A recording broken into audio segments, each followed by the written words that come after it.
જગતના મહાન વૈજ્ઞાનિકો ભેગા મળ્યા અને તેઓએ ચિંતા વ્યક્ત કરી કે જ્યારે આપણે વૃક્ષોનું નિકંદન કરીએ છીએ ત્યારે વાતાવરણમાં પલટો આવે છે, જેને કારણે માનવ જીવનને અને પર્યાવરણને ભારે નુકસાન થાય છે. વૃક્ષો કુદરતી શોભા છે. તે જમીનની ફળદ્રુપતા જાળવી રાખે છે. તે લાખો અને કરોડો પંખીઓ અને પ્રાણીઓનું ઘર છે. વૃક્ષો ફળ, ફૂલ તેમજ લાકડું આપે છે. વૃક્ષો વરસાદ લાવે છે અને પર્યાવરણનું સંતુલિત રાખે છે. વૃક્ષો ખનિજ તેલ પણ આપે છે. માટે જાગૃત રહો અને વૃક્ષો વાવો. દરેક વ્યક્તિ એક વૃક્ષ વાવે અને ધરતીને હરિયાળી બનાવે. આજ રોજ 15મી ઓગસ્ટના દિવસે હું બળીરામ રામજી તમને હળગા તિરંગા વિશે કંઈ કહેવા માંગુ છું, જે આપ સૌ शांति संभर्षो. हड़का तिरंगा अभियान भारत में राष्ट्र एकता और देशभक्तों को प्रोत्साहित करने का एक विशेष प्रयास है. यह अभियान आजादी के 75वें वर्षगांठ के अवसर पर प्रधानमंत्री नरेंद्र मोदी द्वारा शुरू किया गया था. इसके तहत हर भारतीय नागरिक को अपने घरों में तिरंगा फहराने के लिए प्रेरित किया जाता है. इस अभियान इस वर्ष 2024 में भी 11 से 15 अगस्त के बीच में हर घर में तिरंगा फहराया गया. इससे देशवासियों में एक नई ऊर्जा अवसर का संचार होगा, जो न केवल देशभक्ति की भावना को मजबूत करेगा बल्कि हम हमारे स्वतंत्रता संग्राम के नायकों के बलिदान की याद दिलाएगा.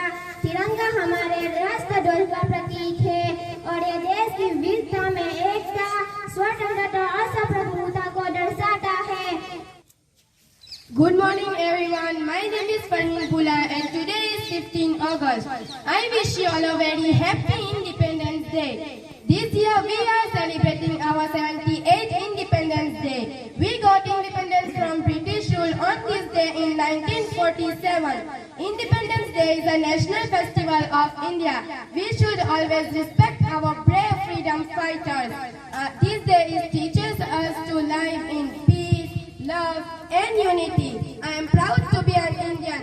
I love my country very much. Thank you. ઉપસ્થિત તમામ ગામજનો, મારો પરિવાર, શાળા પરિવાર, બાળકો સૌનું ખૂબ ખૂબ સ્વાગત છે.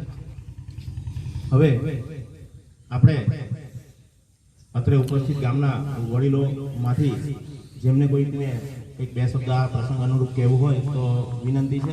ખાસ કરીને અમારા સિનિયર અને જેઓએ આ શાળામાં ખૂબ મોટી સેવા આપી છે એવા મકુલ સાહેબને પણ પ્રથમ વિનંતી કરું. ત્યારબાદ અધ્યક્ષ સ્થાને જેમના હાથે આજે ધ્વજવંદન થયું છે એવા કાસમભાઈને વિનંતી કરીશ. સૌ પ્રથમ મકુલ સાહેબને વિનંતી, પ્રસંગ અનુચિત બે શબ્દ આપણને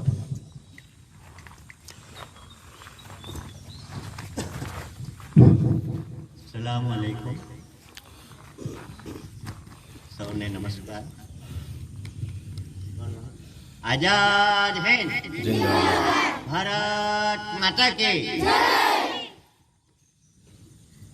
મને આપણો ભારત દેશ 1947 ની 15મી ઓગસ્ટ આઝાદ થયો હતો. એ પહેલા આપણા ભારત દેશની અંદર આપણા ભારતના લોકો ગુલામીની અંદર જીવી રહ્યા. અંગ્રેજ લોકોનું રાજ હતું. દરેક પ્રજા ગુલામીમાં જીવી રહી હતી.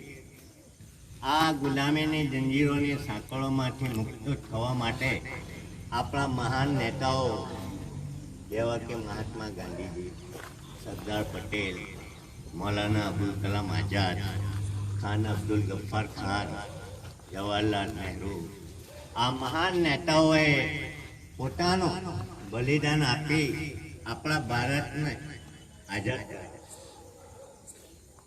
આ આઝાદીને લગભગ 78મું વર્ષ ચાલે છે.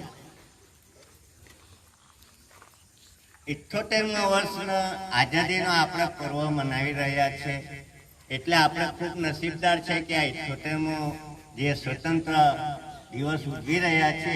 એટલે આપણે ખૂબ ઉપરવાળાનું પાઠ માનીને આપણે ખૂબ નસીબદાર છીએ કે આ પર્વની અંદર આપણે હાલ તબક્કે ભાગ લઈ રહ્યા છીએ. આ તબક્કે વિશેષ વધુ ન કહેતા અહીં જે ઉપસ્થિત રહ્યા છે એ તમામ મારા વડીલો, અહીંયા ઉપસ્થિત મારા સરપંચશ્રી તેમજ અત્રે ઉપસ્થિત જે લોકોએ મને હંમેશા સપોર્ટ પૂરો પાડ્યો છે, કોઈ પણ પરિસ્થિતિમાં મને હંમેશા મારી સાથે રહ્યા છે, એવા તમામ ઉપસ્થિત વાલીઓનો આભાર માનું છું. સાથે સાથે એક બાબત કહેવા ઈચ્છું છું કે હજી પણ એક બે જરૂરિયાત છે. કાસમભાઈને અગાઉ વાત હું કરવાનો છું ને અત્યાર પછી પણ કરીશ.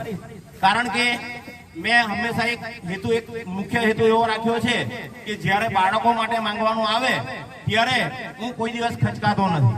કારણ કે સરવાળે બાળકોનું હિત એમાં હોતું હોય છે. એટલે ફરી એકવાર સૌનો આભાર માનું છું. હવે સૌને વિનંતી કરું, રાષ્ટ્રગીત જ્યારે બોલવાના છે ત્યારે પાછળ પણ જે મિત્રો બેઠા હોય એને ઉભા થવા માટે વિનંતી છે. એકવાર નમ્ર અપીલ છે, રાષ્ટ્રગીત જ્યારે બોલે ત્યારે સૌ ઉભા રહે એવી વિનંતી છે.